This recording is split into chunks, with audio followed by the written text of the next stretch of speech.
Welcome है एपीएंस and कैसे हैं आप लोग। और यहाँ पे हम पढ़ रहे हैं क्वांटम मैकेनिक्स। तो चलिए हमारा क्वांटम मैकेनिक्स है उसका सिलेबस थोड़ा आगे बढ़ाते हैं और चलते हैं एक प्रॉब्लम की तरफ। और लास्ट में मैंने एक्सपेक्टेशन वैल्यू किसे कहते हैं वो मैंने आपको पढ़ा दिया था। तो अब यहाँ पे एक्सपेक्टेशन वैल्यू है उसको कैसे निकाला जाए वो आपको सीखना है।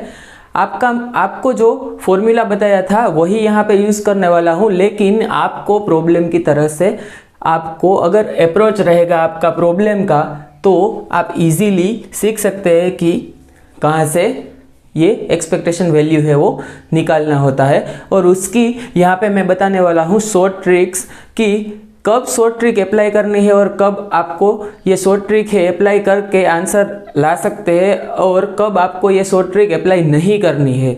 सो ये खास याद रखिएगा कि कब आपको शॉर्ट ट्रिक है वो अप्लाई करनी है। देखो अभी यहाँ पे क्या पूछा गया था, if particle represented by normalized wave function, और वेव फंक्शन आपको दिया गया है √15 a² - x² upon 4a⁵/2 4 -a to a। And आपको पूछा गया है कि uncertainty delta p in momentum is, and यहाँ पे आपको ऑप्शन दिए गए हैं। अब देखो आपको पूछा गया है डेल्टा p।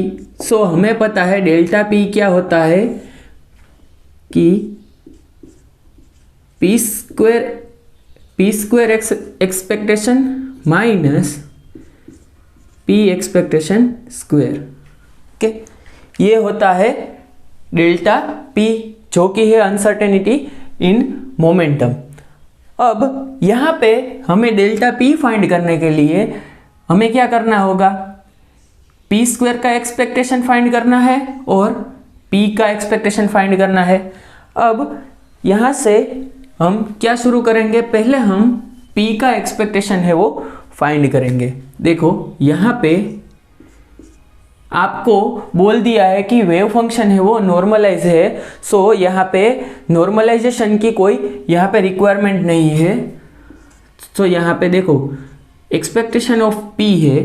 अब यहाँ पे एक बात देख लो, यहाँ पे बुक में लिख लो कि मोमेंटम ऑपरेटर p है उसको लिखा जाता है माइनस आयोटा h डाई/x। ये है मोमेंटम ऑपरेटर। ये है क्या, मोमेंटम ऑपरेटर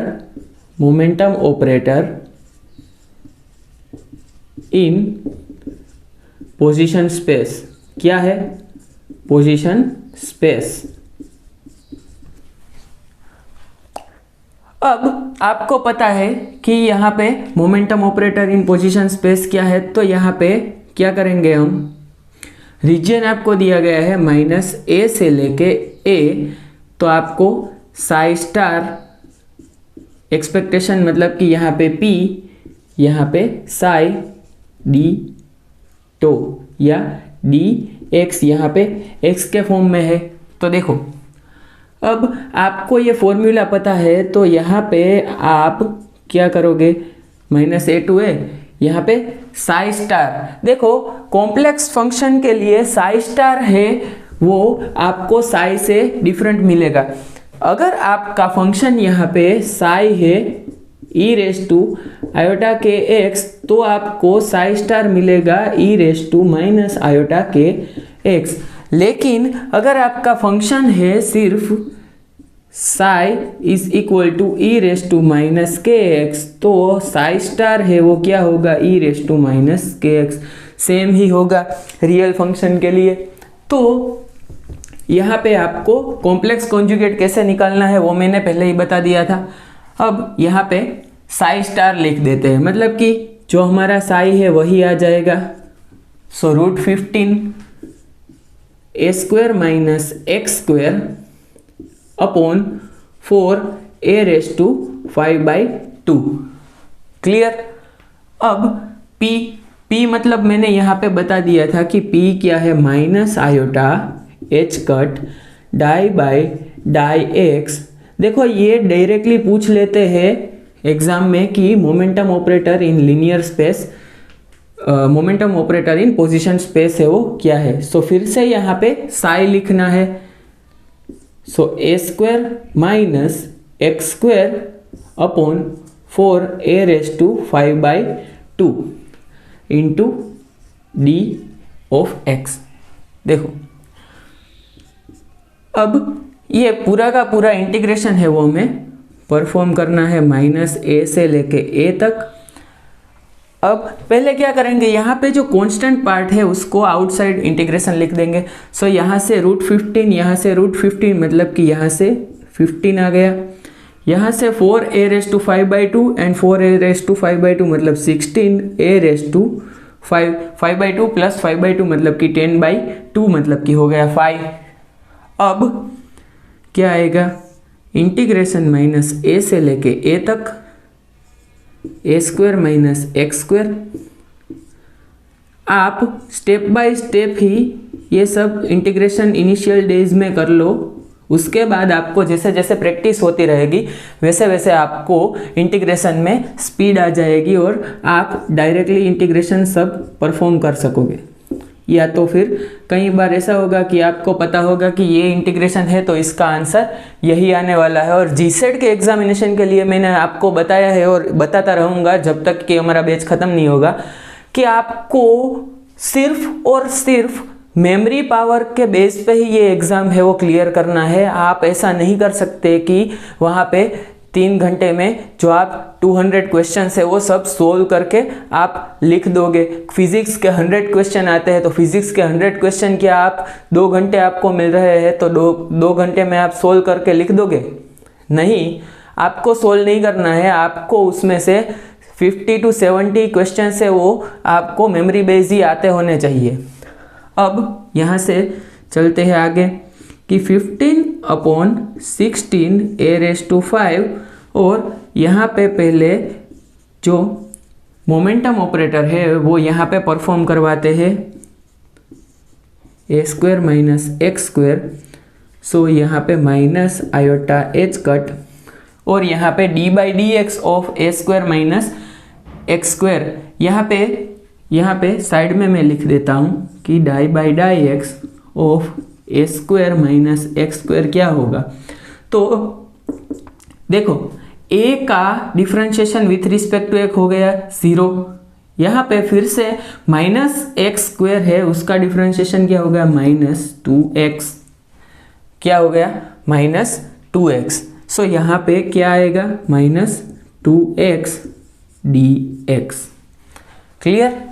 ये आपको समझाने के लिए ही लिखा था मैंने। अब इससे आगे यहाँ पे जो 15/16a⁵ है और यहाँ पे ये माइनस माइनस, यहाँ पे ये माइनस माइनस क्या हो गए प्लस। क्लियर? यहाँ पे माइनस माइनस हो गए प्लस और यहाँ पे क्या आ गया प्लस i⁻h²।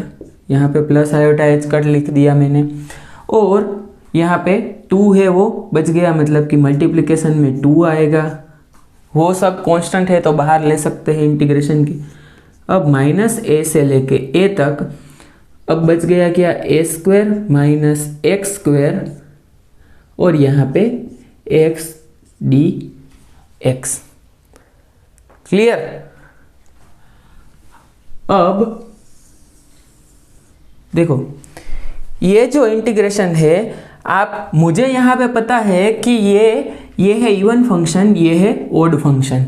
ओके, अब अगर मैं बात करूँ कि इवन इंटू ओड कर देते हैं तो ये पूरा का पूरा फंक्शन है वो ओड हो जाएगा। और मैंने आपको बताया है कि फंक्शन है ओड और लिमिट अगर माइनस, यहाँ पे लिमिट अगर है कुछ इक्वल एंड ऑपोजिट मतलब a से -a है, -a से a हमारी लिमिट है तो लिमिट इक्वल एंड ऑपोजिट है और फंक्शन है वो आपका ओड दिया गया है तो इसका आंसर आ जाएगा 0। लेकिन यहाँ पे हम देख लेते हैं कि क्या ये 0 आ रहा है कि नहीं आ रहा है।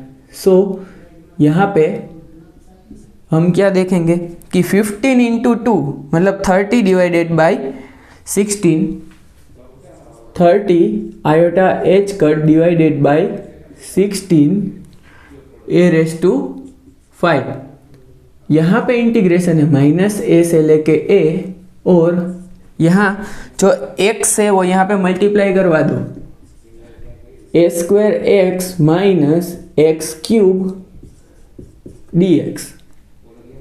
सो यहाँ पे 30 iota H cut upon 16 a raise to 5। यहाँ पे अगर हम इंटीग्रेशन कर देते हैं तो इंटीग्रेशन क्या आ जाएगा, एक a square x square by 2 minus x raise to 4/4, और यहाँ पे माइनस ए से लेके ए तक की लिमिट आ गई। क्लियर, क्या आ गई लिमिट, यहाँ पे ए माइनस ए से लेके ए तक की लिमिट आ गई है। अब आपको कुछ नहीं करना है, यहाँ पे लिमिट है वो पुट कर देना है। तो लिमिट अगर आप यहाँ पे ए पुट कर दो तो ए रेज टू 4/2 आ जाएगा, यहाँ पे माइनस एक्स रेज टू 4 मतलब कि ए रेज टू 4/4 आ गया।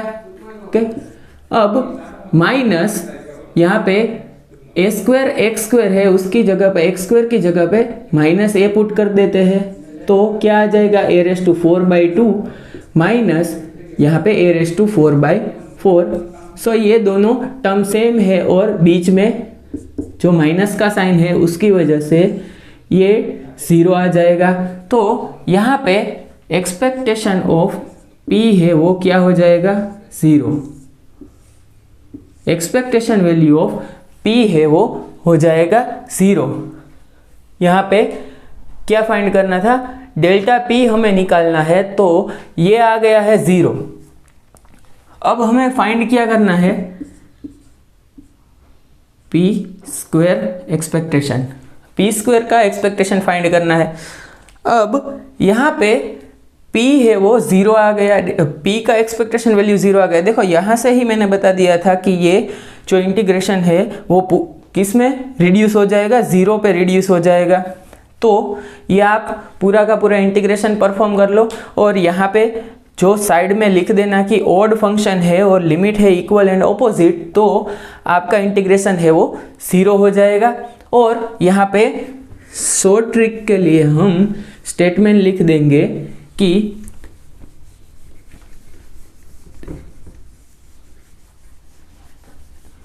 यहाँ पे स्टेटमेंट है वो लिख दो कि expectation value of linear momentum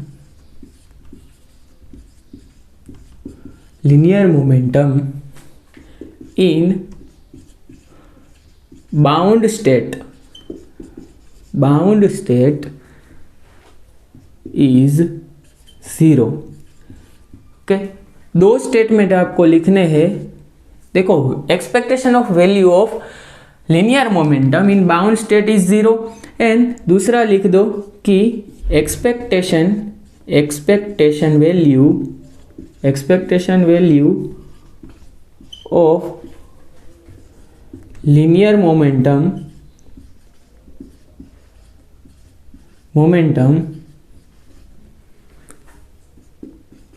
in a state represented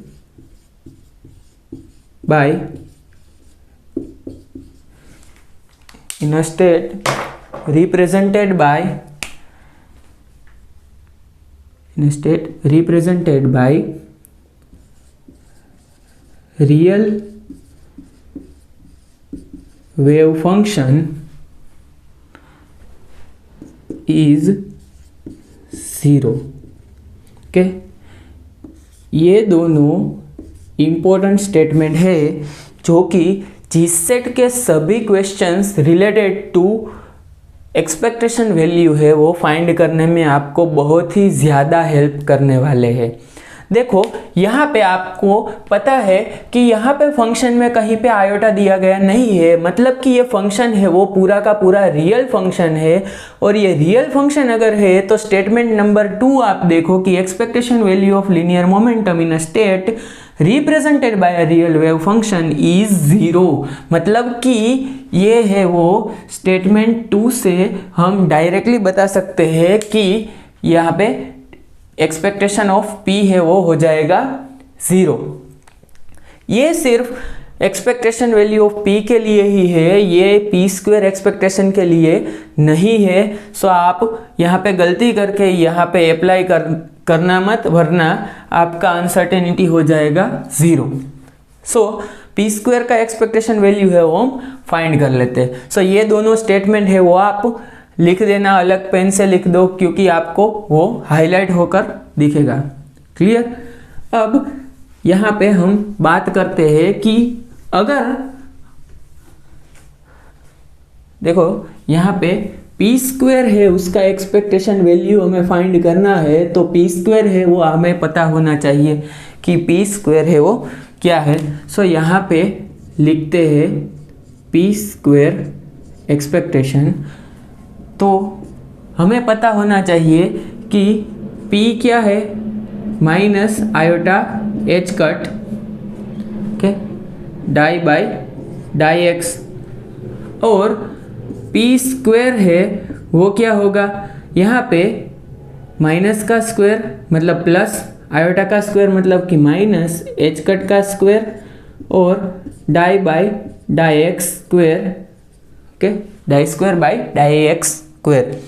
ये है मोमेंटम ऑपरेटर का स्क्वायर करने से जो वैल्यू आ रहा है वो क्या है, minus H cut square die square by die x square. Clear.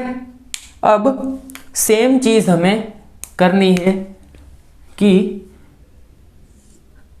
आपको पता है माइनस ए से लेके ए तक का इंटीग्रल, और Sai star P square Sai D x, और अगर यहाँ पे ये कांस्टेंट है वो डायरेक्टली हम बाहर लिख देते हैं 15/16a⁵, और यहाँ पे अंदर की साइड क्या आएगा, माइनस ए से ए और a square minus x square. P square है उसका वैल्यू हमें पता है minus H cut square die square upon d x square, and psi मतलब कि a square minus x square d x. देखो यहाँ पे अगर डाई बाई डाई एक्स इसको मैं लिख सकता हूँ इस तरीके से, of a square minus x square. So हमने इससे पहले परफॉर्म किया था single differentiation of x of this bracket with respect to x. So आपको पता है कि सिंगल डिफरेंशिएशन आया था क्या, -2x। सो अगेन डिफरेंशिएट कर देते हैं तो क्या आ जाएगा आंसर, -2।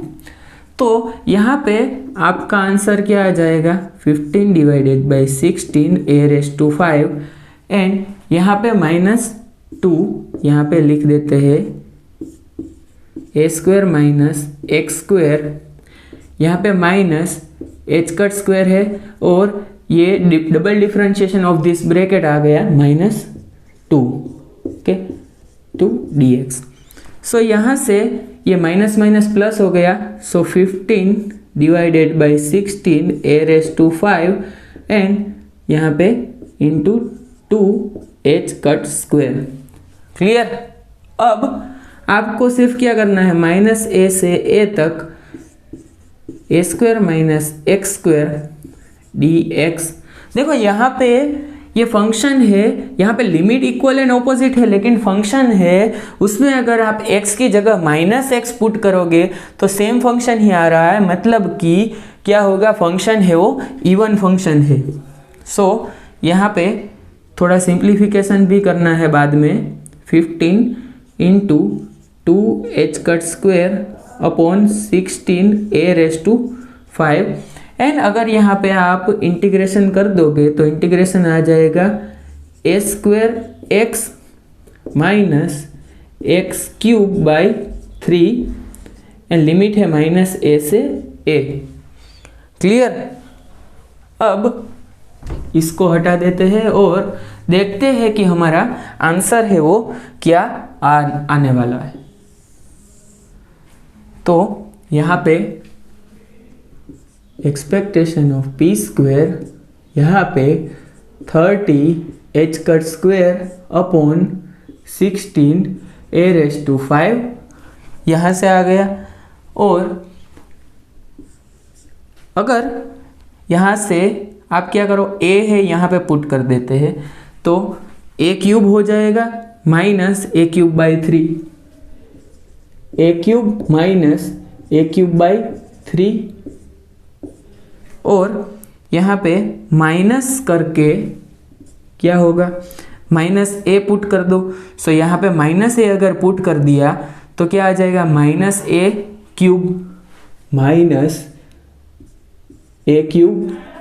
एंड यहाँ पे x³ है, उसकी जगह पे -a पुट करते हैं तो -a³ आएगा। सो यहाँ पे माइनस माइनस प्लस हो जाएगा।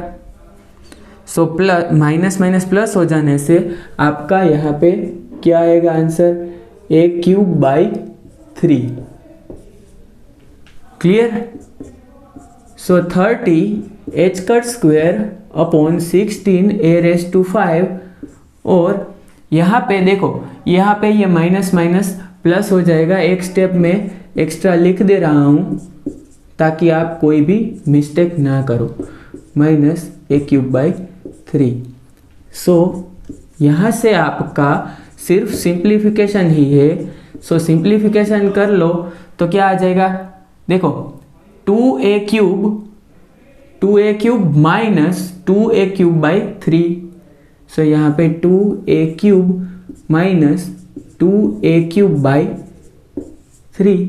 सो यहाँ पे आपका आंसर क्या आएगा, यहाँ पे 2 कॉमन ले लो और 1 - 1/3 मतलब कि आपका आंसर आ जाएगा 2/3, मतलब कि 30h² / 16a⁵ इंटू यहाँ पे 2 आ जाएगा, 2a³ कॉमन ले लेते हैं। सो 1 - 1/3, इससे आपका आंसर आने वाला है 30h² a³ into 2 divided by 16a⁵, यहाँ से आ रहा है 2/3। क्लियर। सो यहाँ पे अगर हम इसको सिंप्लीफाई कर रहे हैं, सो 30/3 कर देते हैं तो 10 आ जाएगा। यहाँ से 10, यहाँ पे h², यहाँ पे a³ और डिवाइडेड बाई a⁵ मतलब कि यहाँ पे a² आ जाएगा। और यहाँ पे 2 × 2 मतलब कि 4 डिवाइडेड बाई 16 मतलब कि यहाँ पे आ जाएगा 4। फर्दर सिंप्लीफाई कर लो, 5h² डिवाइडेड बाई 2a⁵2। ये क्या आ गया, p² एक्सपेक्टेशन।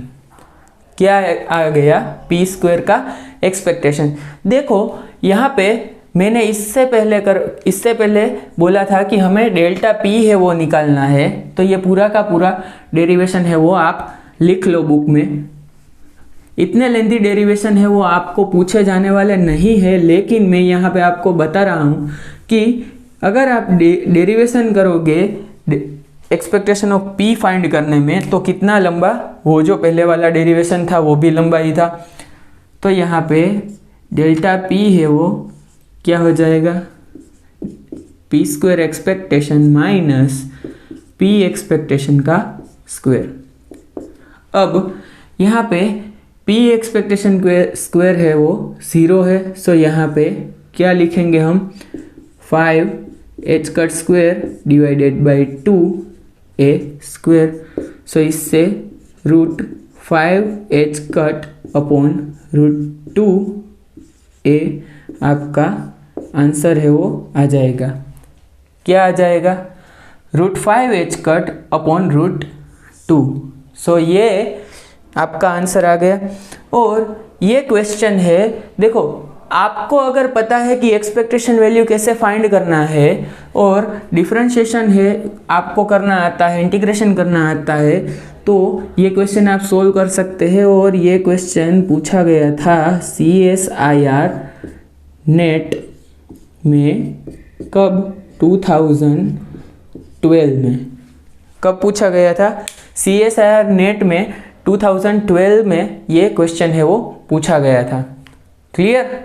तो आपको मैंने दो स्टेटमेंट बता दिए कि अगर बाउंड स्टेट है तो लीनियर मोमेंटम का एक्सपेक्टेशन 0 हो जाएगा, और अगर जो वेव फंक्शन है वो रियल दिया गया है तो भी लीनियर मोमेंटम का एक्सपेक्टेशन वैल्यू है वो 0 हो जाएगा। और ये याद रखिएगा कि ये p है ये 0 होता है, ये है वो ये 0 नहीं होता है, मतलब कि p स्क्वायर एक्सपेक्टेशन है वो 0 नहीं होता है। Okay, clear?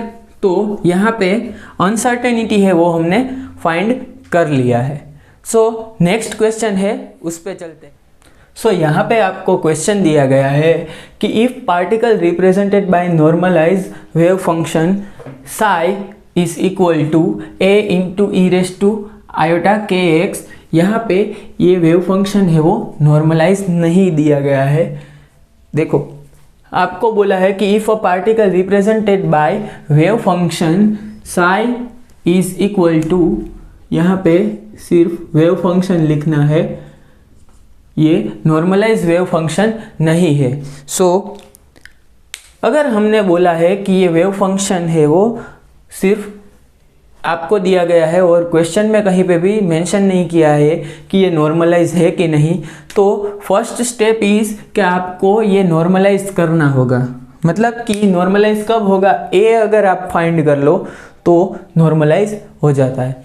लेकिन हमें पता है कि हमें अगर एक्सपेक्टेशन ऑफ p फाइंड करना है तो नॉन नॉर्मलाइज वेव फंक्शन है तो वो क्या हो जाएगा, देखो यहाँ पे माइनस इनफाइनाइट से इनफाइनाइट और Sai star p Sai D x upon all space integration over all space and mod psi square d x. Clear?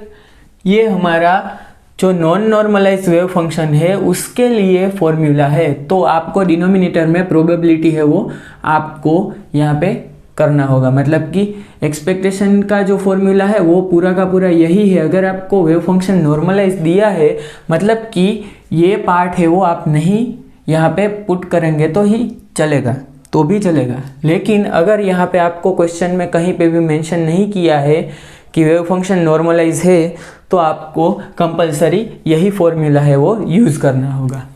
या फिर पहले ये जो नॉर्मलाइजेशन कांस्टेंट है ए वो यहाँ पे निकाल लेना है आपको। क्लियर? तो यहाँ पे देखो हम क्या करेंगे कि ये फॉर्मूला यूज़ करके देख लेंगे कि क्या हमारा आंसर आ रहा है। और ये जो इक्वेशन है वो प्लेन वेव का इक्वेशन है। किसका? Plane wave. ओके, ये है प्लेन वेव का इक्वेशन। और यहाँ पे हम पुट कर देते हैं पूरा का पूरा जो हमारा फॉर्मूला है वो। सो साई स्टार यहाँ पे अगर बात करें तो क्या होगा, a e raise to minus iota के x and iota H cut minus iota H cut die by die x, और यहाँ पे a e raise to iota के एक्स डी एक्स। ओके, और डिनोमिनेटर में बात करेंगे तो क्या हो जाएगा, minus infinity to infinity and mod psi square. मतलब कि मोड साई स्क्वायर मतलब कि इसको ऐसे लिख सकते हैं, a square e raise to minus iota के x and e raise to iota के एक्स डी एक्स। अब यहाँ पे मैंने आपको सिर्फ बताने के लिए ये सब लिखा है। अदरवाइज आपको पता है कि अगर इमेजिनरी फंक्शन है उसका मोड साई स्क्वायर कर दोगे, मोड स्क्वायर कर दोगे तो क्या हो जाएगा, ये माइनस आ जाएगा, ये प्लस आ जाएगा, मतलब ई रेस टू ज़ीरो मतलब एक्सपोनेंशियल रेस टू ज़ीरो मतलब हो जाएगा 1। यहाँ से सिर्फ ए स्क्वायर है वो आपको मिलेगा। सो यहाँ पे ए स्क्वायर है वो बाहर लिख देते हैं और integration minus infinity to infinity e raise to minus iota के एक्स और यहाँ पे माइनस आयोटा एच कट। यहाँ पे वन टाइम डिफ्रेंशिएशन करना है विथ रिस्पेक्ट टू एक्स तो क्या आ जाएगा, आयोटा के। आयोटा के यहाँ पे आ जाएगा, एक्स का कोएफिशिएंट है वो, and e raise to iota के एक्स सच एज पुट कर देते हैं। सो यहाँ पे डिनोमिनेटर है उसमें क्या आ रहा है, सिर्फ ए स्क्वायर है वो बाहर लिखना है, और इंटीग्रेशन है वो क्या हो जाएगा, 1 हो जाएगा। सो यहाँ से ए स्क्वायर है वो कैंसिल हो जा रहा है, और यहाँ से क्या आ रहा है, माइनस, देखो minus iota H cut and iota k, और यहाँ पे फिर से इंटीग्रेशन आ रहा है minus infinity to infinity e raise to minus iota के x e raise to iota के एक्स डी एक्स। तो ये भी रिड्यूस हुआ जा रहा है 1 में, क्या ये क्या हो जाएगा, 1 हो जाएगा। सो यहाँ पे क्या आ जाएगा, आपका जो आंसर है कि यहाँ पे integration minus infinite to infinite d x आ गया, और यहाँ पे क्या आ जाएगा, iota into iota minus minus minus हो जाएगा प्लस, प्लस एच कट के, और यहाँ पे क्या था, integration minus infinite to infinite d x. So ये भी सेम ही है, क्लियर। देखो ये इंटीग्रेशन है और ये इंटीग्रेशन है, अगर ए स्क्वायर को बाहर लिख देते हैं तो सेम ही है, सो वो कैंसल हुए जा रहे हैं। ओके, इसमें ये हो जाएगा ई रेस टू 0, मतलब कि ये हो जाएगा 1। सो यहाँ पे integration in numerator which is equal to integration in denominator. Okay, so यहाँ से एच कट के है वो आपको आंसर में मिलेगा। अब देखो यहाँ पे मैं शॉर्ट ट्रिक बताऊंगा कि अगर आपको बोला है कि वेव फंक्शन है इमेजिनरी और आपको पी एक्सपेक्टेशन निकालना है, तो आप क्या स्टेप्स फॉलो करेंगे। देखो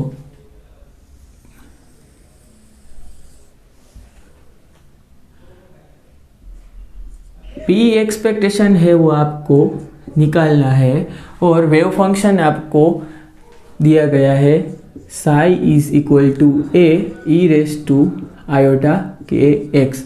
तो आपका ये आंसर क्या आ जाएगा, सिर्फ यहाँ पे एच कट के साथ यहाँ पे आयोटा, देखो यहाँ पे ऐसा परफॉर्म होगा, आयोटा एच कट है माइनस आयोटा एच कट के साथ ये आयोटा के मल्टीप्लाई करना है, सिर्फ एक्स का जो कोएफिशिएंट है वो। सो आयोटा इंटू आयोटा क्या हो जाएगा, -1 माइनस माइनस हो जाएगा +1। तो यहाँ पे मैं सिर्फ यही बताऊंगा कि देखो ये इतना आप अगर कर सकते हैं कि देखो ये इतना परफॉर्म करने में कुछ इतना टाइम नहीं लगेगा, लेकिन इससे भी अगर आपको शॉर्ट ट्रिक चाहिए तो क्या होगा,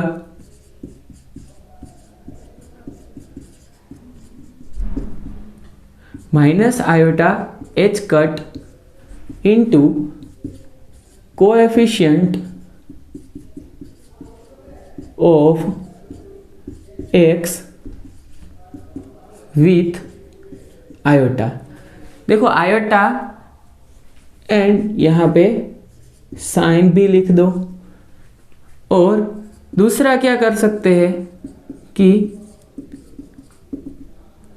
सिर्फ एच कट एंड कोएफिशिएंट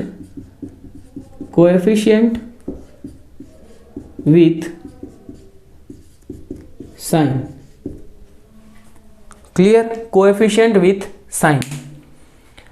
देखो एच कट के साथ सिर्फ coefficient of x with sign लिखना है, और यहां पे ये होगा विदाउट आयोटा।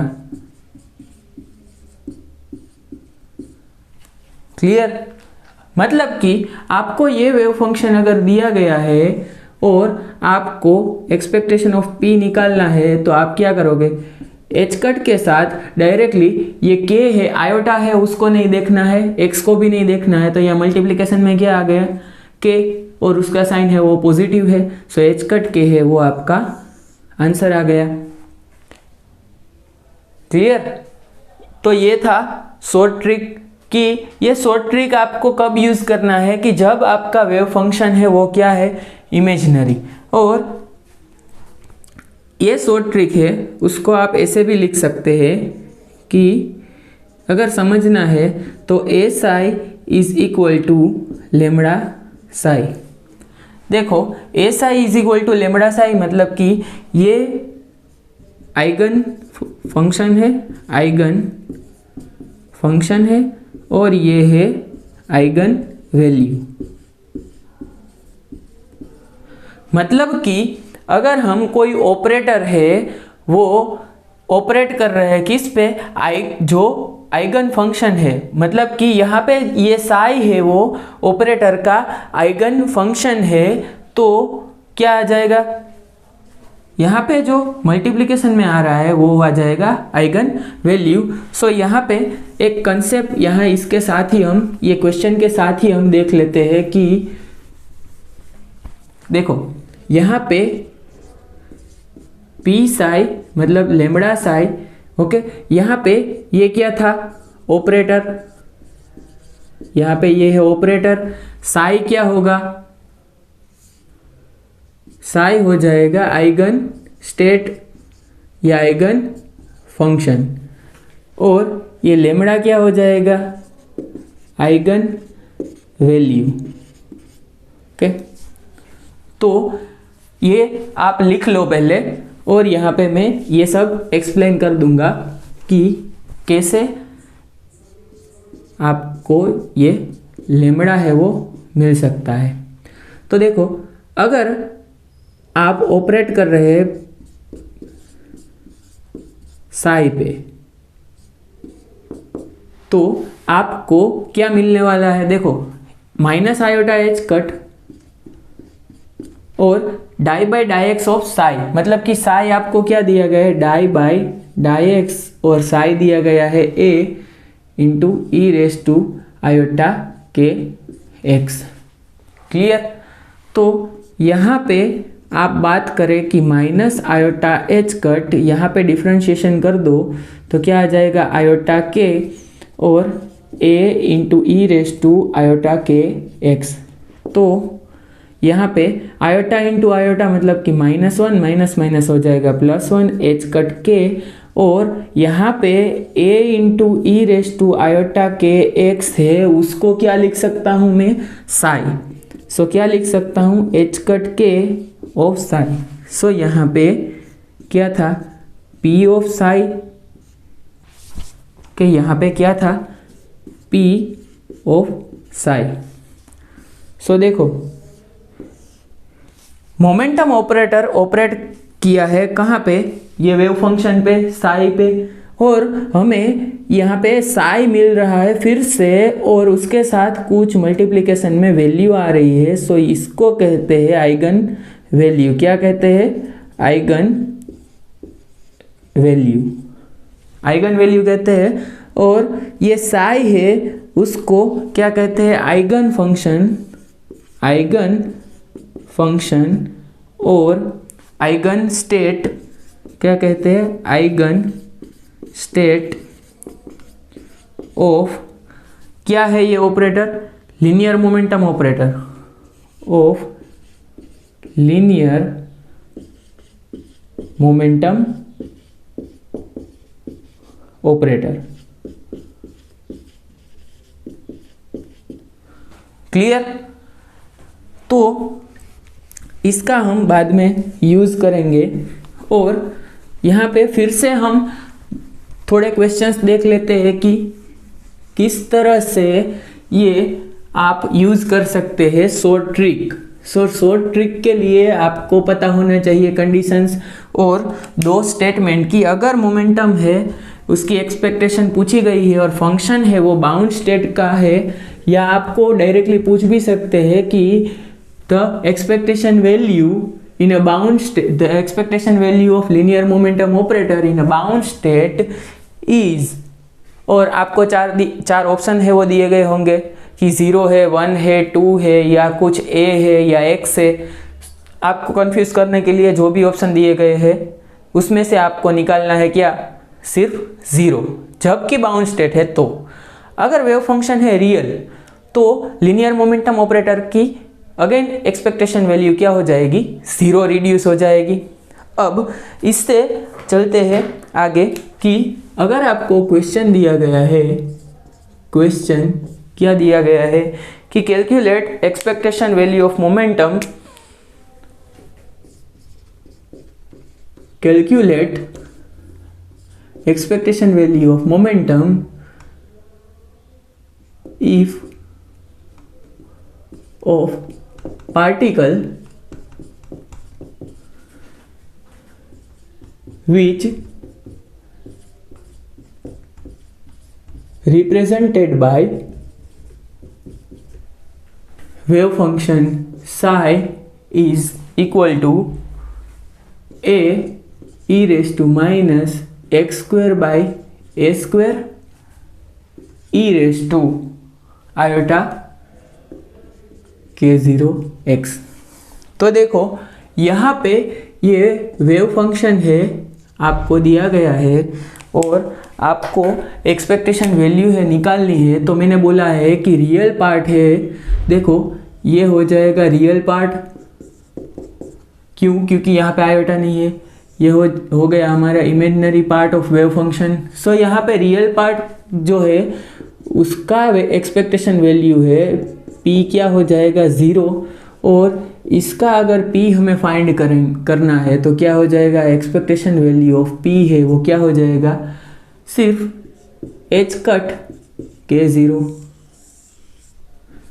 क्लियर। देखो विद इन 5 to 10 सेकंड आपका आंसर आ रहा है, ये ट्रिक से विद इन 5 to 10 सेकंड आपका आंसर आ रहा है। लेकिन आपको मैं हर बार बोल रहा हूं कि शॉर्ट ट्रिक आपको कब अप्लाई करनी है, देखना है कि वेव फंक्शन है उसमें रियल पार्ट है तो एक्सपेक्टेशन वैल्यू 0 आएगी और यहाँ से एक्सपेक्टेशन वैल्यू क्या आएगी, h कट k0। ओके, सो आपका यहाँ पे फाइनल आंसर क्या आ जाएगा, h कट k0। ओके, ये आ जाएगा आपका फाइनल आंसर। सो देखो अगर आपने ये कॉम्प्लेक्स वेव फंक्शन देख लिया है कि बहुत ही ज़्यादा ये तो हार्ड वेव फंक्शन है और आपको ये इंटीग्रेशन डिफरेंशिएशन परफॉर्म करना पड़ेगा और आप कैसे परफॉर्म कर पाओगे, लेकिन आपको वो कुछ नहीं सोचना है, आपको देखना है कि इमेजिनरी पार्ट कौन सा है। So e raise to iota k0 x है वो इमेजिनरी पार्ट है और यहाँ पे आपको इमेजिनरी पार्ट से ही एक्सपेक्टेशन ऑफ लीनियर मोमेंटम है वो फाइंड हुआ जा रहा है, h कट k0। सो इसके बाद अगर हम देखते हैं कि वेव फंक्शन है कि वेव फंक्शन आपको क्या दिया गया है, psi is equal to a x e raise to minus x square by lambda square. देखो यहाँ पे वेव फंक्शन है क्या, रियल। सो वेव फंक्शन है रियल, साई रियल है, so expectation value of p क्या हो जाएगी, 0। देखो ये आपको लग रहा है कि ये सर क्या करवा रहे हैं, 2 स्टेप्स में आंसर दे रहे हैं, हमें पता नहीं चल रहा है। तो आप वीडियो रिवाइंड करके देखो कि मैंने 2 स्टेटमेंट लिखवाए हैं, तो उसमें से जो सेकंड स्टेटमेंट है वो क्या कह रहा है, अगर लीनियर मोमेंटम ऑपरेटर की एक्सपेक्टेशन आपको फाइंड करनी है वो भी किस में, जो आपको वेव फंक्शन दिया गया है उसमें, और वेव फंक्शन है रियल, तो आप क्या करेंगे, मुझे याद करेंगे और डायरेक्टली क्या लिख देंगे, साई है उसमें एक्सपेक्टेशन वैल्यू क्या आ जाएगी, 0। क्यों, क्योंकि वेव फंक्शन रियल है।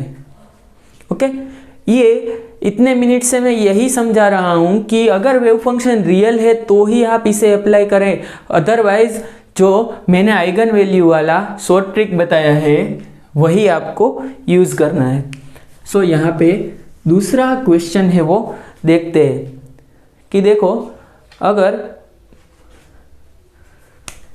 आपको वेव फंक्शन साई है दिया गया है कि a e raise to iota के एक्स बाय एच कट, तो इसमें P है वो क्या आ जाएगा, क्या 0? नहीं, 0 नहीं आएगा भैया, क्योंकि आयोटा के एक्स अपॉन एच कट है, मतलब कि यहाँ पे इमेजिनरी पार्ट है वो इंक्लूड हुआ जा रहा है। तो आपको क्या करना है कि एच कट के साथ सिर्फ x का कोएफिशिएंट विदाउट आयोटा लिखना है और साइन के साथ, मतलब कि k अपॉन एच कट। सो क्या आ जाएगा, एक्सपेक्टेशन वैल्यू ऑफ p आ जाएगा k। क्लियर? यहाँ पे देखो मैंने प्रॉब्लम्स है वो सभी करवाए हैं, तो यहाँ पे आपको जो भी प्रॉब्लम है वो होमवर्क में या पीडीएफ में अपलोड होगा, वो आपको प्रॉब्लम है इस तरह से अटेम्प्ट करना है। अगर कोई नया प्रॉब्लम आ रहा है तो आपको वो भी इस तरह के मेथड से ही सोल्व करना है। लेकिन जीसेट में आपको लेंथी डेरिवेशन से वो नहीं पूछे जाने वाले हैं, तो आप क्या करें कि जो शॉर्ट ट्रिक्स है वो सभी याद कर ले, जो भी यहाँ पे स्टेटमेंट बता रहा हूँ वो याद कर ले।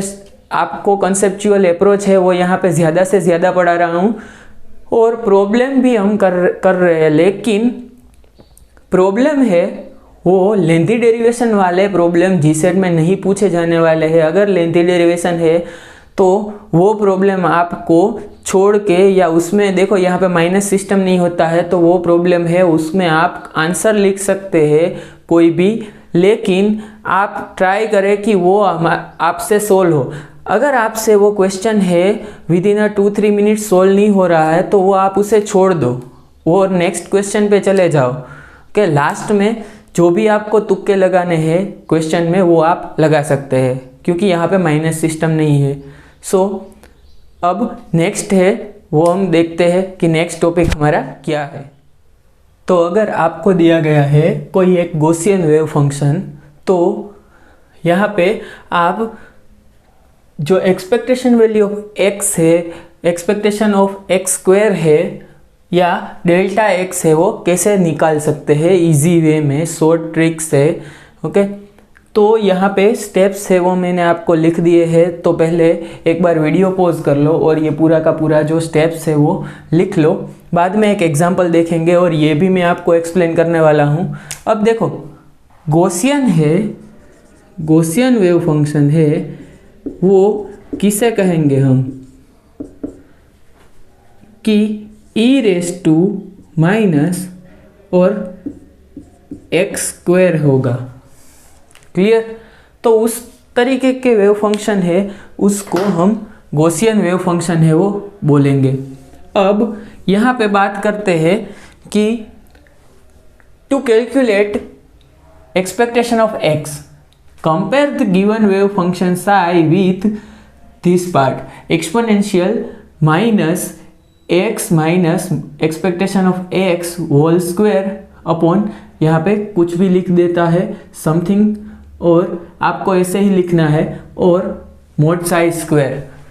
अब इसके बाद डेल्टा x से वो आप कैसे निकाल सकते हैं कि compare psi square, mod psi square with this function. यहाँ पे ये कभी भी भूलना मत कि मोड साई स्क्वायर ही यहाँ पे आपको कंपेयर करना है। अगर यहाँ पे आपने मोड साई है वो कंपेयर करवा दिया एक्सपोनेंशियल के साथ, सो आपका आंसर है वो गलत आएगा। Okay, by factor 2। ओके, अब फॉर गॉसियन वेव फंक्शन और प्रोबेबिलिटी वेव फंक्शन आपको ये भी याद रखना है, ये भी डायरेक्टली पूछ सकते हैं। अब देखो हमें पता चल गया है कि ये डेल्टा x है वो कैसे निकालना है और एक्सपेक्टेशन ऑफ x है वो कैसे निकालना है। So delta x and expectation of x अगर आपको पता है तो आप इजीली ये जो x स्क्वायर एक्सपेक्टेशन है वो निकाल सकते हैं। तो यहाँ पे देखो कि क्या करना है कि फाइंड कर लो, क्या डेल्टा x फाइंड कर लो और x एक्सपेक्टेशन फाइंड कर लो, और उसके बाद क्या करेंगे कि उस दोनों में रिलेशन हमें पता है कि delta x is equal to x square expectation minus x expectation का स्क्वायर है। क्लियर? ये रिलेशन हमें पता है, तो हम बेसिकली क्या करेंगे कि सब फाइंड करते हैं। और एक एग्जाम्पल है यहाँ पे मैंने लिखा है, तो यहाँ पे एक एग्जाम्पल देख लेते हैं। देखो यहाँ पे बात करें पहले कि एक्सपेक्टेशन ऑफ एक्स क्या होगी, तो यहाँ पे वहाँ पे वेव फंक्शन जो दिया गया है इसको कंपेयर कर रहे हैं किसके साथ, exponential minus x zero whole square के। यहाँ पे एक्स ज़ीरो है वो क्या है, एक्सपेक्टेशन ऑफ एक्स है। और यहाँ पे कुछ भी लिख दो, 2 सिग्मा स्क्वायर लिख दो, जो कि मैंने आपको इनिशियल पेजेस पे ही लिखवाया है। आप पेजेस है वो पलट के देख सकते हैं कि गॉसियन वेव फंक्शन मैंने आपको इस तरीके से लिखाया है। तो देखो यहाँ पे कुछ भी नहीं है, यहाँ पे देखो क्या है, यहाँ पे अगर कंपेयर करें कि 2x square by a square है, okay, exponential 2x square by a square है, मतलब कि इसको मैं ऐसे भी लिख सकता हूँ कि 2x माइनस ज़ीरो का होल स्क्वायर, मतलब कि यहाँ पे ये जो ज़ीरो है वो क्या है, एक्सपेक्टेशन ऑफ एक्स है वो ज़ीरो हो गया हमारा। क्लियर। अगर यहाँ पे x के साथ कोई भी कांस्टेंट है जो कि x के फॉर्म में है या कोई भी फॉर्म में है, सब्सट्रैक्ट हुआ जा रहा है, तो ही इसका कुछ वैल्यू आ रहा होगा। क्लियर। अब इससे आगे चलते हैं कि हमें फाइंड करना है डेल्टा x। तो डेल्टा x फाइंड करने के लिए मैंने बोला कि मोड साई स्क्वायर करना होगा। सो मोड साई स्क्वायर मतलब कि इसका स्क्वायर करें तो क्या आएगा, ए स्क्वायर, और यहाँ पे e raise to minus 4x square by a square. Okay, square करने से यहाँ पे 2 मल्टीप्लाई होगा, मतलब कि 4 इंटू एक्स स्क्वायर। अब यहाँ पे इसको मैं किस तरीके से लिख सकता हूँ, a square e raise to minus 8x square by 2a square. क्या लिख सकते हैं हम, e raise to minus 8x square upon 2x square, मतलब कि 4 भी हुआ, 8/2 4 ही हुआ। लेकिन हमें यहाँ पे इसके साथ कंपेयर करवाना है, मतलब कि यहाँ डिनोमिनेटर में 2 आना चाहिए कंपल्सरीली। अगर यहाँ पे 2 आ रहा है तो इसको कैसे लिख सकते हैं कि देखो, इसको लिख सकते हैं e raise to 8x square divided by 2a square. और यहाँ पे ये जो यहाँ पे दूसरे पेन से हम दिखा देते हैं कि 8/a स्क्वायर है, यहाँ पे 8/a स्क्वायर है, वो क्या है यहाँ पे, डेल्टा x।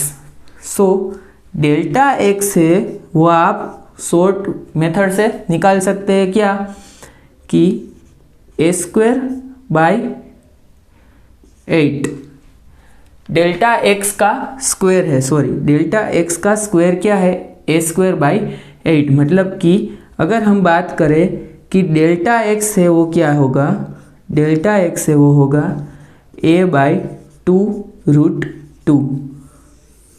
क्लियर। क्या होगा, a/2√2।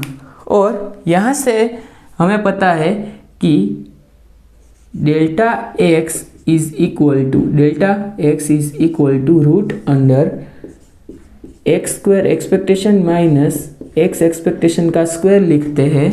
तो यहाँ पे ये है 0 और इसका कुछ वैल्यू होगा, तो delta x square which is equal to this. So यहाँ पे क्या वैल्यू आपको मिलेगा, x square expectation is equal to a square by 8। क्या वैल्यू मिल रहा है यहाँ पे, ए स्क्वायर बाई 8। क्लियर।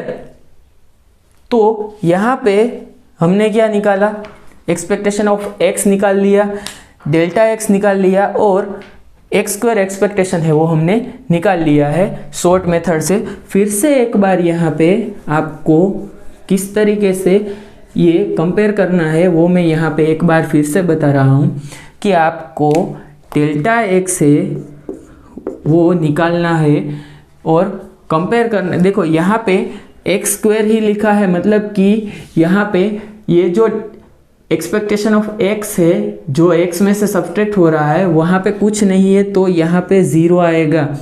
अगर यहाँ पे आपका ये वेव फंक्शन ऐसे होता कि psi of a is a into e raise to minus 2x minus 2a raise to 2 ये होता, तो आपका आंसर क्या आता, एक्सपेक्टेशन ऑफ एक्स है वो 2a आता यहाँ पे। Okay clear.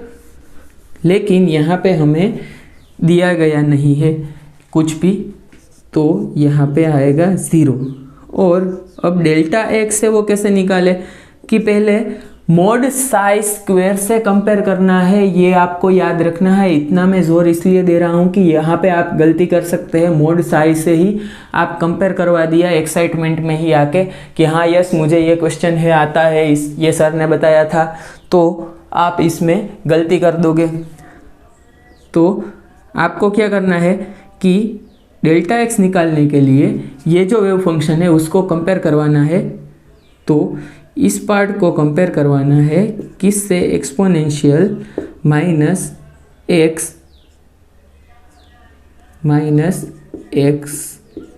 Expectation whole square divided by 2 delta x का स्क्वायर। ओके सो ये साई है। अब यहाँ पे हमें कंपेयर करवाना है psi mod psi of x square, mod psi square. So mod psi square करने से क्या आएगा, a square e raise to minus 4x square by a square.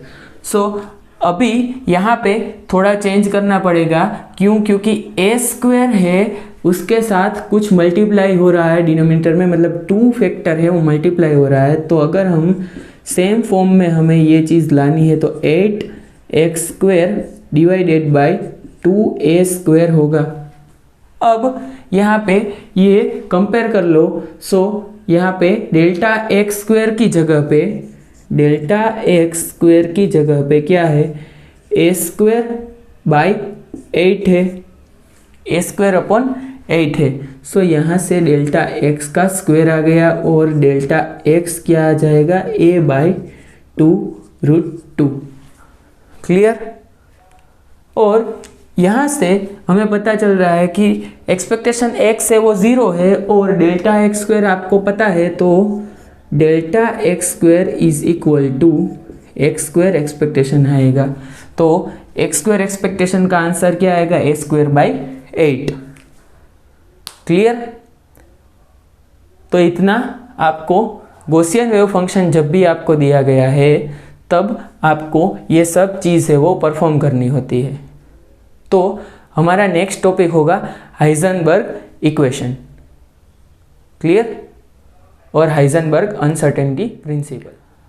तो यहाँ पे शुरू करते हैं हमारा नया टॉपिक जो कि हाइजेनबर्ग अनसर्टेनिटी प्रिंसिपल। और यहाँ पे देखते हैं कि हाइजेनबर्ग अनसर्टेनिटी प्रिंसिपल है वो उसका एप्लीकेशन क्या है, उसका स्टेटमेंट क्या है, वो उसका एक्सप्लेनेशन क्या है, फिजिकल सिग्निफिकेंस क्या है और वो कहाँ कहाँ पे यूज़ होता है और आपकी जीसेट के एग्जामिनेशन के लिए कौन कौन से क्वेश्चंस है वो वहाँ पे पूछे जाने वाले हैं। देखो यहाँ पे देखते हैं इसका स्टेटमेंट कि it is possible to measure a pair of canonically conjugate dynamical variables simultaneously with arbitrary accuracy.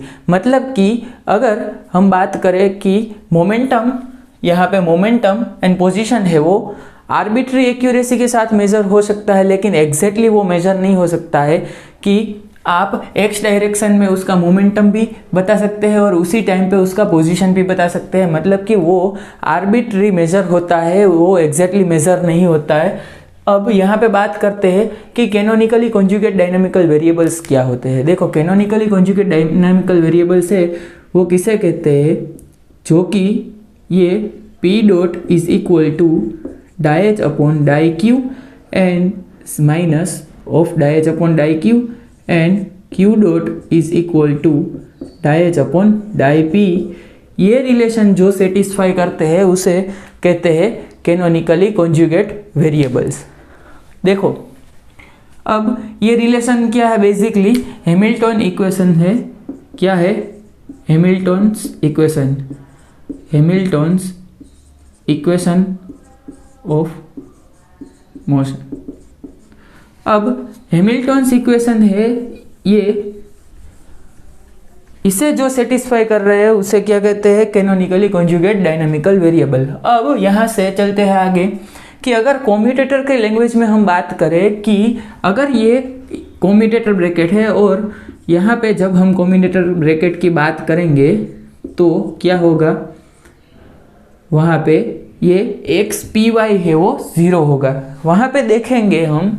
लेकिन यहाँ पे सिर्फ एक्सप्लेनेशन के लिए आप समझ लो कि ये कॉम्यूटेटर ब्रैकेट मतलब क्या है, x p y minus p y x. Okay, ये x p y minus p x p y x है। तो अगर यहाँ पे हम साई ऑपरेट कर दे, यहाँ पे हम साई ऑपरेट करते हैं, साई पे ये ऑपरेट कर दो तो क्या होगा, x p y psi minus p y x psi. अब पी वाई की जगह पे यहाँ पे minus iota H cut die by die x put कर देते हैं और यहाँ पे भी सेम चीज़ है वो पुट करते हैं, minus iota H cut die by die x of x psi. अब यहाँ से क्या आएगा, एक्स, यहाँ से क्या आएगा minus iota H cut x d psi upon d x, और यहाँ से क्या आएगा plus iota H cut and d by die x क्या हो जाएगा, d by die x of x psi क्या होगा, पहले तो एक्स है वो यहाँ से कांस्टेंट आ जाएगा और die psi by die x आ जाएगा और प्लस आयोटा एच कट, एक बार साई है वो कांस्टेंट आ जाएगा, psi d by die x of x, ये क्या हो जाएगा 1 हो जाएगा, d x by die x मतलब कि यहाँ पे हो जाएगा 1। अब देखो ये क्या हो गया, सॉरी यहाँ पे पी वाई है मतलब कि यहाँ पे वाई है वो लिखना पड़ेगा। सो यहाँ पे आप वाई लिख दो, यहाँ पे भी क्या लिखना है, वाई लिखना है। तो जैसे ही हम यहाँ पे d x by die y put कर देंगे, यहाँ पे भी डाई वाई आ जाएगा और यहाँ पे भी डाई वाई आ जाएगा। ओके, पी वाई है इसलिए यहाँ पे iota H cut die by die y आ रहा है। सो देखो ये टर्म एंड ये टर्म दोनों सेम है, तो मतलब कि ये हो गया प्लस, ये हो गया माइनस, 0 हो जाएगा और d x by die y क्या हो जाता है 0, मतलब इसका आंसर आ रहा है 0। X p y commutator bracket का आंसर यहाँ पे भी मैंने लिखा है और यहाँ पे प्रूफ करके भी मैंने दे दिया है। अगर आप यहाँ एक्स पी वाई की जगह पे पुट कर दो, क्या एक्स पी वाई की जगह पे एक्स पी एक्स अगर हम पुट करते हैं तो क्या आंसर आएगा, x P x minus p x x, और यहाँ पे साई है उस पे ये ऑपरेट करवा देते हैं, बाद में साई हम निकाल लेंगे, x minus iota H cut die by die x of psi minus iota H cut die by die x of x psi. अब यहाँ से क्या आएगा, minus iota H cut x d psi by die x and यहाँ से plus iota H cut, देखो एक बार x constant आ जाता है तो die psi by die x आ जाएगा और एक बार साई है वो कांस्टेंट आ जाएगा तो iota H cut psi dx by dx मतलब 1 हो जाएगा, यहाँ पे 1 भी लिख दिया मैंने। तो ये टर्म है वो सेम है, सो माइनस एंड प्लस, सो 0 हो गया। सो यहाँ पे आयोटा एच कट साई है वो आ गया, और यहाँ पे साई हमने मल्टीप्लाई करवाया था, तो यहाँ पे साई है हम निकाल कर बात करेंगे। सो आपका आंसर एक्स पी एक्स का आ रहा है आयोटा एच कट। ओके, ये आपका फाइनल आंसर आ रहा है। क्लियर? अब ये मैंने आपको कम्यूटेटर ब्रैकेट बता दिया कि आपका commutator bracket of x P x क्या होगा।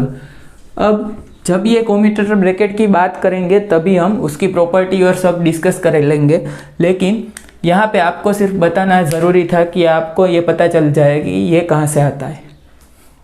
अब देखो कि delta x delta p x is always equal और लेस इक्वल और greater than h cut by 2। Same चीज़ है y के लिए और z के लिए, और एनर्जी एंड टाइम जो है उसके लिए भी सेम चीज़ है, और ये है हमारा जो एंगुलर मोमेंटम है। ओके, जिसकी बात हम बाद में करेंगे, उसका जो ऑर्बिटल एंगुलर मोमेंटम है उसके भी रिलेशन से हम देख लेंगे। तो यहाँ पे बात करते हैं कि delta x delta p x is equal to h cut by 2 होगा। कब? कि जब गॉसियन वेव फंक्शन आपको दिया गया है तभी, और प्रोबेबिलिटी वेव फंक्शन है तब सिर्फ एच कट बाई 2 आंसर आएगा इक्वलिटी साइन के साथ।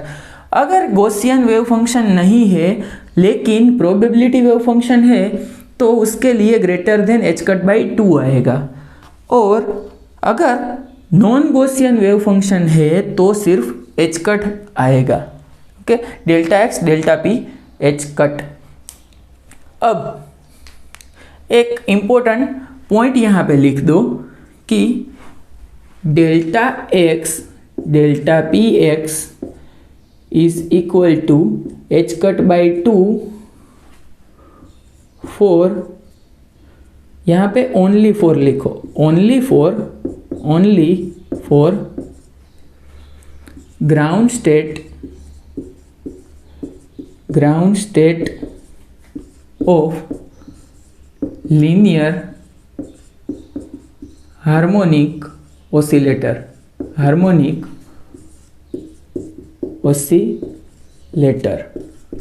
लीनियर हार्मोनिक ऑसिलेटर के सिर्फ ग्राउंड स्टेट के लिए ही एच कट बाई 2 होगा। कौन सा स्टेट? सिर्फ ग्राउंड स्टेट के लिए ही एच कट बाई 2 होगा। और लीनियर हार्मोनिक ऑसिलेटर पोटेंशियल है वो एक्स स्क्वायर के प्रोपोर्शनल में होता है, और क्या होगा exactly 1/2 m omega square x square, और या तो हाफ के एक्स स्क्वायर है वो दिया गया होगा। ये आप यहाँ पे ही लिखना है आपको कि only for ground state of linear harmonic oscillator. अब इससे आगे चलेंगे और आप नोट डाउन करो कि इसकी एप्लीकेशन से वो क्या है। देखो, एप्लीकेशंस के बारे में बात करते हैं तो हाइजेनबर्ग अनसर्टेनिटी प्रिंसिपल है, उससे कौन कौन से रिजल्ट है वो हम देख सकते हैं। कि first, non existence of electron in nucleus, मतलब कि इलेक्ट्रॉन है वो न्यूक्लियस के अंदर नहीं है, वो आप हाइजेनबर्ग अनसर्टेनिटी प्रिंसिपल से पता लगा सकते हैं। दूसरा, calculation of ground state energy of quantum mechanical system, QM system, मतलब कि शॉर्ट में मैंने लिख दिया है क्वांटम मैकेनिकल सिस्टम को। और ये जो सेकंड पॉइंट है वो आपको CSIR नेट में, गेट में, जीसेट में एग्जामिनेशन में पूछा जाता है कि आपको ground state energy of quantum mechanical system है वो निकालना होगा अनसर्टेनिटी प्रिंसिपल के थ्रू। तीसरा आता है calculation of first Bohr radius. First Bohr radius है उसकी कैलकुलेशन है वो करने के लिए चाहिए। Fourth one, calculation of spectral with, spectral with है वो कैलकुलेट करने के लिए चाहिए। ये सब हम यहाँ पे अभी देख लेंगे कि कैसे कैलकुलेट होता है। Calculation of lifetime of elementary particle. देखो यहाँ पे हम पहले यहाँ पे बात कर लेते हैं कि कैलकुलेशन ऑफ स्पेक्ट्रल विथ मतलब कि E इंटू टी, टी है वो थिकनेस होगी। अब यहाँ पे which is greater than equal to h cut by 2। अब ई को क्या लिख सकते, देखो यहाँ पे थर्ड लिख दो, सॉरी फोर्थ है कि स्पेक्ट्रल विड्थ, तो ई है उसे लिखा जाता है क्या, एच न्यू, मतलब कि एच सी बाई लेमड़ा। तो डी ई लिखते हैं कैसे, h c by lambda square, यहाँ पे माइनस आ जाएगा, और डी लेमड़ा। ओके, मतलब कि delta e is equal to minus h c upon lambda square delta lambda लिख सकते हैं। तो यहाँ पे पुट कर देते हैं delta lambda into delta t which is equal to minus of lambda square h cut upon क्या आ जाएगा, एच सी। ओके, अब यहाँ पे देखते हैं तो क्या आ जाएगा, delta lambda into delta t which is equal to और greater than minus lambda square, और हमें पता है कि एच कट मतलब कि h by 2 pi, so h by 2 pi आ जाएगा, और 2 यहाँ पे है, सो 4 पाई और एक एच कैंसिल हो जाएगा, 4 पाई सी। क्या आ जाएगा, 4 पाई सी। ओके, क्लियर, ये आपको लिखना है, मतलब कि जो ये डेल्टा लेमड़ा है वो क्या है, आपकी स्पेक्ट्रल विड्थ है, और यहाँ पे टी है वो टाइम है। देखो अब यहाँ पे जो एलिमेंट्री पार्टिकल है, एलिमेंट्री पार्टिकल के ये जो सेकंड केस है ग्राउंड स्टेट ऑफ एनर्जी, उसके बारे में हम प्रॉब्लम डिस्कस करने वाले हैं, लेकिन यहाँ पे ये जो फिफ्थ वन है वो कैसे कैलकुलेट होगा, आपको पता है delta e delta t which is greater than equal to h cut by 2, और डेल्टा ई को मैं क्या लिख सकता हूँ, delta e is equal to m0 c square. So यहाँ से डेल्टा टी क्या आ जाएगा, h cut by 2m0 c square. Clear, क्या आ जाएगा, 2m0 c स्क्वेयर। अब फर्स्ट बोहर रेडियस है वो भी हम कैलकुलेट करने में ये हाइजेनबर्ग अनसर्टेनिटी प्रिंसिपल है वो यूज़ करेंगे। सो आपको ये सब है वो याद रखना है। मैंने बोला है कि जो भी मेमोराइज करने को बोला जाए वो आपको मेमोराइज करना ही है। क्लियर, तो चलिए चलते हैं कि calculation of ground state energy of quantum mechanical system है वो कैसे कैलकुलेट। तो यहाँ पे देखते हैं कि calculation of ground state energy using Heisenberg uncertainty principle HUP, and उस आपको एनर्जी दी जाती है कि काइनेटिक एनर्जी है, ये है पोटेंशियल एनर्जी। तो यहाँ पे काइनेटिक एनर्जी जो है वो p²/2m लिखी जाती है। तो आपको पता है कि काइनेटिक एनर्जी अगर p²/2m है एंड पोटेंशियल एनर्जी है वो x के फॉर्म में होती है, तो आप यहाँ से डेल्टा p को p से रिप्लेस कर सकते हैं, एंड डेल्टा x है वो लिख सकते हैं x की जगह पे। और आपको क्या करना है, अब नेक्स्ट स्टेप है उसमें delta x delta p is equal to h cut by 2 for Gaussian, और delta x delta p equal to h cut for non Gaussian form है वो आपको एनर्जी में रिप्लेस कर देना है, ताकि आपको क्या मिल जाएगा, एनर्जी है वो पूरी की पूरी या तो डेल्टा आर के फॉर्म में या डेल्टा पी के फॉर्म में मिल जाएगी। तो यहाँ पे मैंने एनर्जी डेल्टा आर के फॉर्म में लिखी है। सो यहाँ पे मैंने डेल्टा पी स्क्वायर है उसको रिप्लेस कर दिया है H cut square divided bye जो 4 डेल्टा एक्स स्क्वायर से। सो यहाँ पे 2 ऑलरेडी था, तो यहाँ पे क्या आ गया, 8 आ गया। ओके, अब इससे आगे चलते हैं कि आपको इसके नेक्स्ट स्टेप क्या करना है कि d by d delta r is equal to 0। ये कंडीशन है आपकी मिनिमा और मैक्सिमा फाइंड करने के लिए, मिनिमा और मैक्सिमा फाइंड करने के लिए ये जो स्टेप्स है वो आपको फॉलो करने हैं। जब हम पार्टिकल इन पोटेंशियल बात करेंगे तब भी यही यूज़ करने वाले हैं, क्लासिकल मैकेनिक्स में भी यही यूज़ होता है। सो मैक्सिमा और मिनिमा फाइंड करने के ये मैथमेटिकल स्टेप्स है। सो आपको first derivative is equal to 0 कर देना है और delta r is equal to r 0 है वो आपको कुछ फाइंड हो जाएगा। सो और उसके बाद सेकंड डेरिवेटिव है वो आपको पॉजिटिव मिलेगा। सेकंड डेरिवेटिव है वो आपको क्या मिलेगा, पॉजिटिव मिल जाएगा। किस पे, जब delta r is equal to r 0 value put करेंगे तो, और उससे E is equal to e minimum मिल जाएगा। अगर ये है नेगेटिव तो ये हो गई मैक्सिमा की कंडीशन हो जाएगी। सो हमें फाइंड करना है मिनिमम एनर्जी। मिनिमम एनर्जी इसलिए फाइंड करनी है ताकि ये ग्राउंड स्टेट एनर्जी हो सकती है मिनिमम एनर्जी। उससे ज़्यादा एनर्जी है वो फर्स्ट एक्साइटेड स्टेट या सेकंड एक्साइटेड स्टेट की एनर्जी होगी। सो यहाँ पे प्रॉब्लम देख लेते हैं, बाद में हमें वो प्रॉब्लम का जो सॉल्यूशन है वो करेंगे तो आपका जो पूरा डाउट है वो क्लियर हो जाएगा।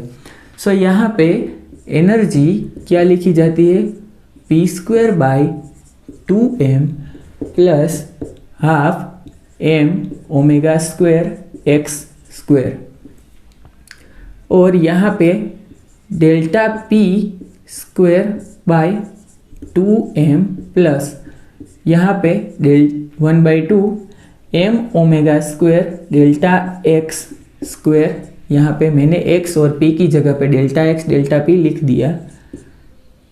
ओके, अब यहाँ पे डेल्टा x के फॉर्म में एनर्जी मुझे लिखनी है तो क्या करेंगे, डेल्टा p को रिप्लेस कर देंगे, डेल्टा p को रिप्लेस कर देंगे h² by 2m for delta x square. Okay, क्योंकि delta p delta x equal to h/2 है।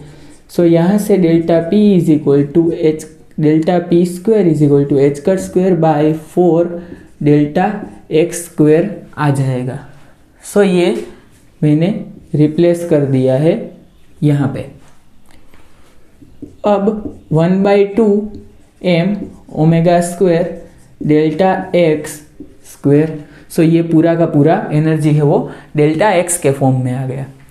अब आपको क्या करना है कि first derivation with respect to delta x equal to 0 which is equal to, क्या करना है, फर्स्ट डेरिवेशन अगर आप लोगे तो डेल्टा x स्क्वायर है उसका डेरिवेशन आ जाएगा -2m into 4 delta x cube, और यहाँ पे क्या आ जाएगा 2/2 m omega square delta x। Clear.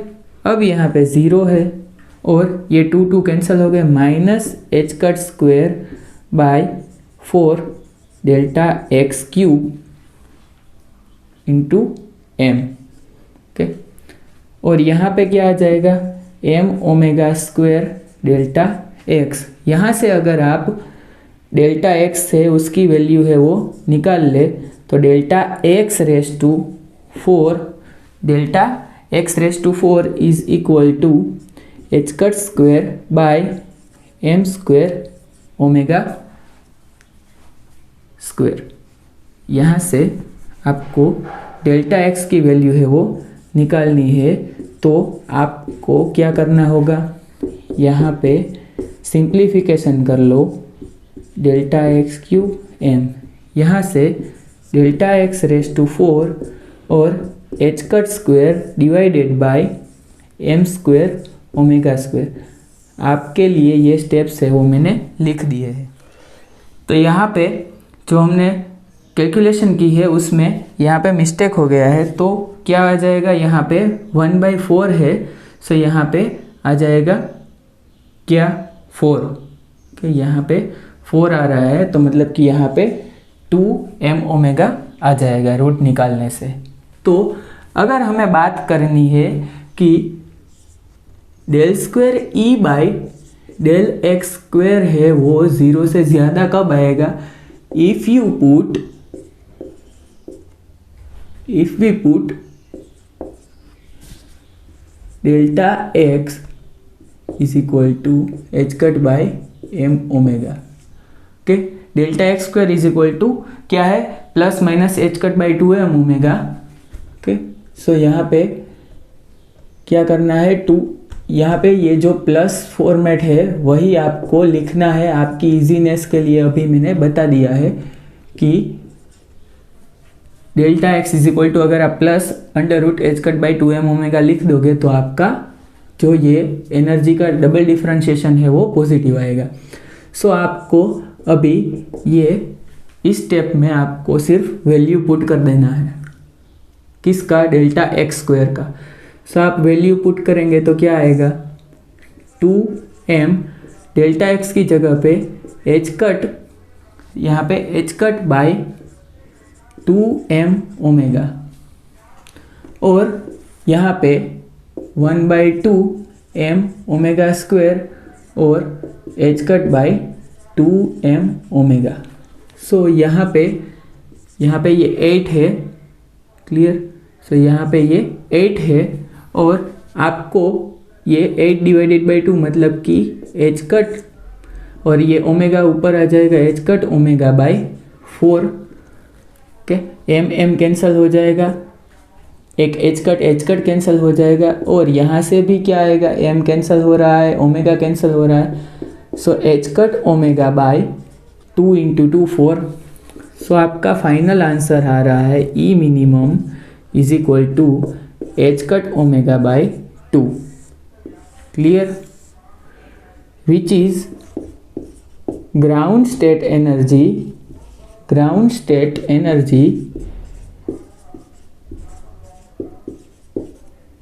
of linear harmonic oscillator।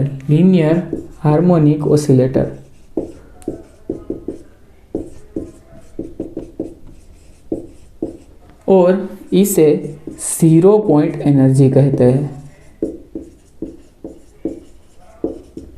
Clear?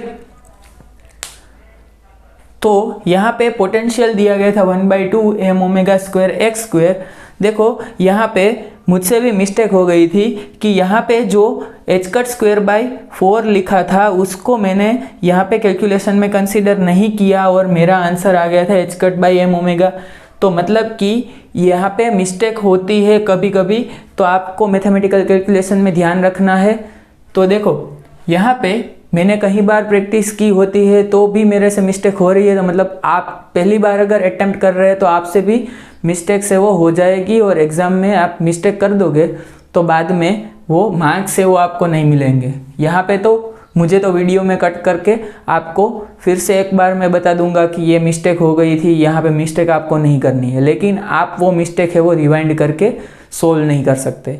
देखो अब अगर आपको शॉर्ट ट्रिक से मैं बोलूँ कि आपको यहाँ पे H cut by 2r H cut omega by 2 है वो आंसर मिल रहा है, और अगर आपका पोटेंशियल है, देखो ये पहले लिख लो, और अगर आपका पोटेंशियल दिया गया है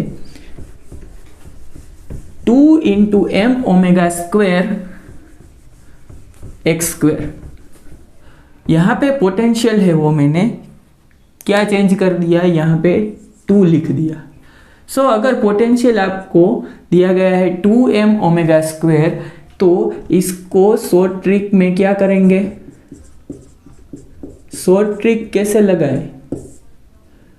यहाँ पे शॉर्ट ट्रिक में पहले क्या करना है? कंपेयर गिवन पोटेंशियल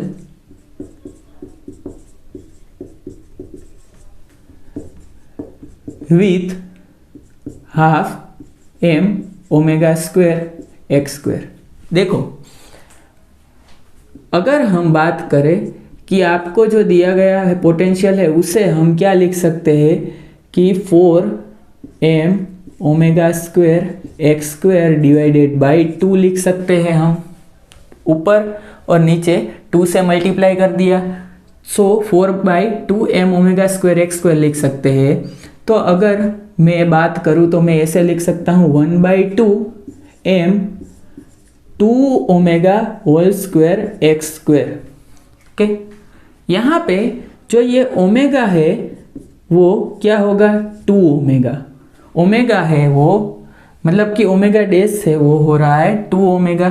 सो यहाँ पे आपको एनर्जी मिल रही थी h⁻ω। तो यहाँ पे h⁻ω है, वहाँ पे ओमेगा डैश लिखना है और ओमेगा डैश है यहाँ h⁻ω/2। सो ओमेगा डैश है उसकी जगह पे 2ω है वो आपको पुट कर देना है। क्या पुट कर देना है? सिर्फ 2ω। तो आपका आंसर क्या आ जाएगा 2ω/2। सो h⁻ω है वो आपका आंसर आ जाएगा। क्लियर? तो आपको कैसे यहाँ पे ई मिनिमम है वो कैलकुलेट इजीली हो गया, 3 स्टेप्स में हो गया। अगर आपको ये रिजल्ट है वो पता है और आपको पोटेंशियल दिया गया है x² के फॉर्म में, तो आप कंपेयर करके ओमेगा है वो निकाल सकते हैं। क्लियर? अब यहाँ पे दूसरा एक क्वेश्चन है वो देख लेते हैं। देखो यहाँ पे एक दूसरा क्वेश्चन है वो देख लेते हैं कि अगर आपको पोटेंशियल दिया गया है, क्या दिया है? पोटेंशियल दिया गया है V = V0 + βx²। ओके, अब आपको βx² है वो पोटेंशियल दिया है प्लस V0, तो V0 तो कांस्टेंट है, तो x² के साथ में इसको कंपेयर करना है किससे? देखो सिंपल स्टेप्स में आंसर लाते हैं। Compare with ½m⍵²x²। सो यहाँ पे ½m⍵²x² की जगह पे बीटा है वो लिख दिया है। तो मतलब कि ओमेगा = 2β/m, वो भी रूट में ऐसा लिख सकते हैं। सो हम एनर्जी है ई मिनिमम वो क्या लिख सकते हैं कि h⁻, यहाँ पे ओमेगा की जगह पे 2β/m और /2। h⁻ ये है ओमेगा /2, तो इसे 2 है अंदर मल्टीप्लाई कर लेते हैं, तो इसे क्या लिख सकते हैं? h⁻√β/2m। क्या लिख सकते हैं? ये 2 है रूट में जाएगा तो 4 हो जाएगा, 2/4 मतलब कि 1/2। सो h⁻β/2m और यहाँ पे जो पोटेंशियल जो कांस्टेंट है वो लिखना है। क्या कांस्टेंट है वो ऐसे ही सच एस लिख देना है। मतलब कि आपने शॉर्ट ट्रिक से अगर आपको βx² दिया गया है तो उसको कंपेयर कर दिया ½m⍵²x² से, तो x² का जो कोएफिशिएंट है उसको कंपेयर करना है ½ m⍵² = बीटा। सो ओमेगा यहाँ से निकल कर आ रहा है √2β/m। सो यहाँ पे h⁻ω/2 पुट करना है। h⁻ω/2 पुट कर दोगे, ओमेगा की वैल्यू यहाँ पे पुट कर दोगे, तो आपका आंसर है वो यहाँ पे आ जाएगा। और यहाँ पे फाइनल आंसर है उसमें ये जो V0 है वो ऐसे ही रह जाएगा। क्लियर? क्योंकि अगर आप प्रोसीजर से यहाँ पे इसको आपको क्या करना है, होमवर्क में solving via method, solve this problem using method, using proper method, not short trick। सो ये प्रॉब्लम है वो आपको अपनी बुक में लिखना है मेथड से, ताकि आपको प्रैक्टिस हो जाए कि डिफरेंट जो प्रॉब्लम्स है वो मेथड के थ्रू कैसे सॉल्व करना है, शॉर्ट ट्रिक के थ्रू कैसे सॉल्व करना है। क्लियर? अभी एक प्रॉब्लम है वो मैं आपको दे रहा हूँ जो कि आपको करना है, वो भी अपनी बुक में होमवर्क में ही करना है, लेकिन यहाँ पे उसका आंसर मैं बता दूंगा। पोटेंशियल इज गिवन बाय, क्या लिखा है? Potential is given by V0 by A mod x। Okay, ये पोटेंशियल है, मतलब कि यहाँ पे एनर्जी क्या हो जाएगी, p² by 2m plus V0 by A mod x। अब आपको ये मेथड के थ्रू सोल्व करना है। इसका आंसर है वो यहाँ पे मैं बता रहा हूँ कि 3/2 h cut square by m raise to 1/3 and V0 by A raise to 2/3। ये है इसका फाइनल आंसर और ये आपको मेमोराइज करना है, मेमोराइज भी कर लेना है और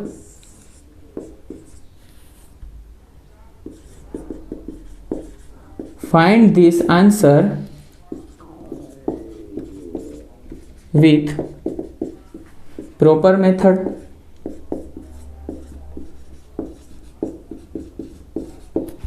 ओके, सो यहाँ पे हमने क्या क्या कंप्लीट किया है कि हाइड्रोजन, यहाँ पे बार बार हाइड्रोजन है वो मैं बोल रहा हूँ। अब हाइजेनबर्ग अनसर्टेनिटी प्रिंसिपल है, उससे जो सॉल्यूशंस है वो आ रहे हैं, वो हमने देखे कि किस तरह से आपको पोटेंशियल दिया गया है और क्या क्या प्रोसीड करके आपको ई मिनिमम मतलब कि ग्राउंड स्टेट एनर्जी हो निकालना होता है। क्लियर? तो नेक्स्ट वीडियो में हम श्रोडिंजर इक्वेशन करेंगे और उसके बाद जो कंटिन्यूटी इन क्वांटम मैकेनिक्स है वो कर देंगे।